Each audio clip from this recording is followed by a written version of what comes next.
Yeah, I finally got the whole resource and equipment thing finished in its basic state, you know, meaning gathering resources and stuff like that. I still have to do the inventory to put the resources in, but the equipment is already finished. So okay, let's have a look. Here we have our little test scene, right? We have a hammer. That is just an equipable item that has a single scripted definition. Let's start with the definitions, right?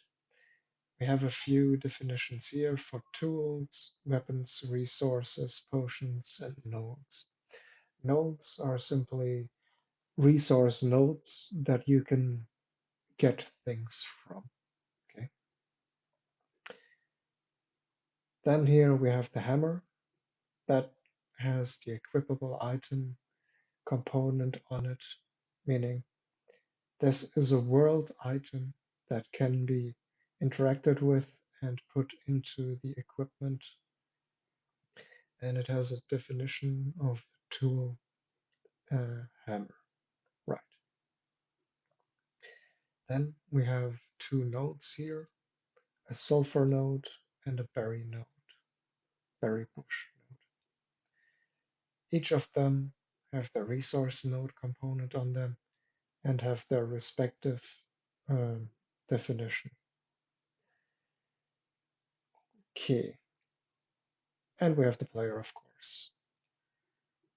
The player has the equipment and for later the inventory.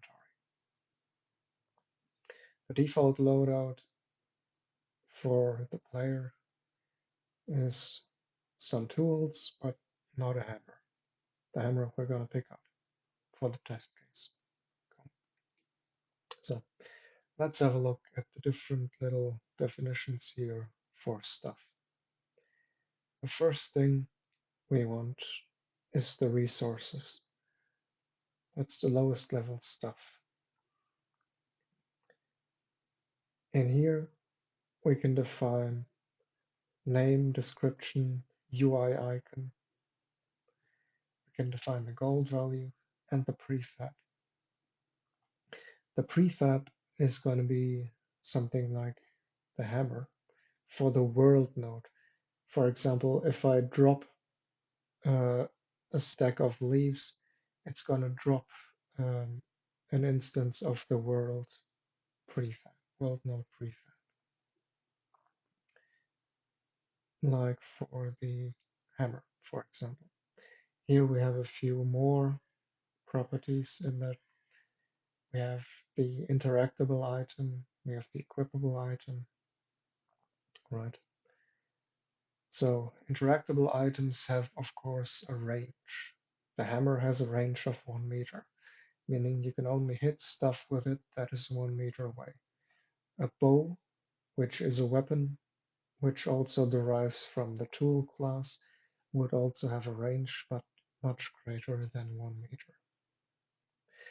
If you have like, I don't know, one of those big ass sickle type scythe, yeah, that's what it's called. That would have a range of oh, 3 meters or 2.5 meters or something like that. A whip would have a range of 5 meters. You get the idea. Then equipable items, all of them, of course, have a durability and a durability loss per item. The hands, for example, have also a durability, but they don't lose any durability. Okay.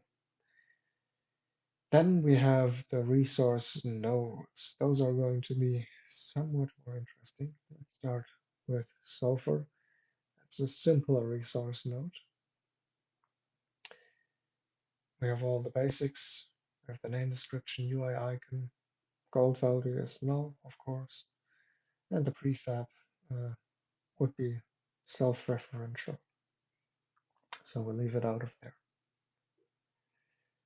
The range is currently, yeah, that's a unused value because the range for these depend on the tool you use on them. You know, if you used a scythe on a berry bush, you could still get leaves, but from much further away if you used a sickle, you know. Then here is the interesting thing, resources. We can define a bunch of elements of different resources, right? We can define the resource type. For example, for sulfur node, we can get sulfur and the tool required to get that resource type out of the node. Meaning, if you have a look at the berry bush, if we use the sickle on the berry bush, we get leaves. If we use two hands on the berry bush, we get berries. Right? Then we can define if they're initially full or initially empty.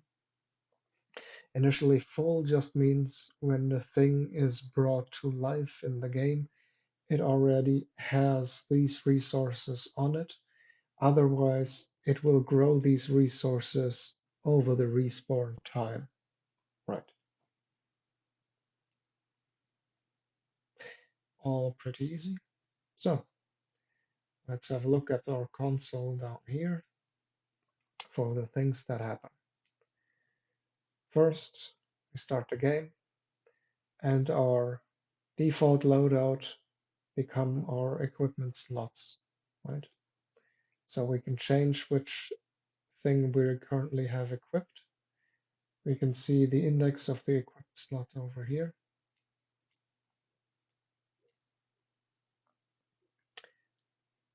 And then we can go, for example, go over here and pick up the hammer.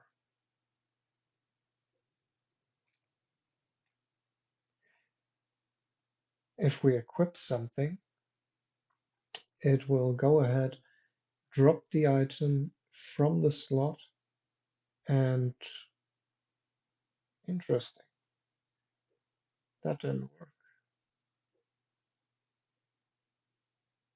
Or did it? Wait,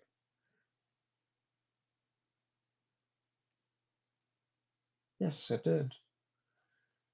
But for some reason it didn't drop the thing. Okay, well, it's not entirely bug-free yet. Usually it would have dropped the world node of the. Ah, I forgot to assign the prefab. That's why it didn't drop the thing. Cool. Yeah, when you pick something up, it replaces the current slot you have equipped. For example, I had the sword equipped. I picked up the hammer. It should have dropped the sword, but of course I hadn't defined the prefab, so it didn't drop it. So now with the hammer equipped, we can go over to the sulfur node and start hammering away at it. Whoop, resource gathered, sulfur. Okay, let's try from a bit further away. Okay, too far away. Then pop, pop, and empty. Okay, still with the hammer equipped, we can go over to the berry bush. And of course, we can't do anything on the berry bush with the hammer. So let's try with our hands. We get berries. Cool. Let's try with the sickle. We get leaves. Leaf, leaf, leaf, leaf, leaf. Empty.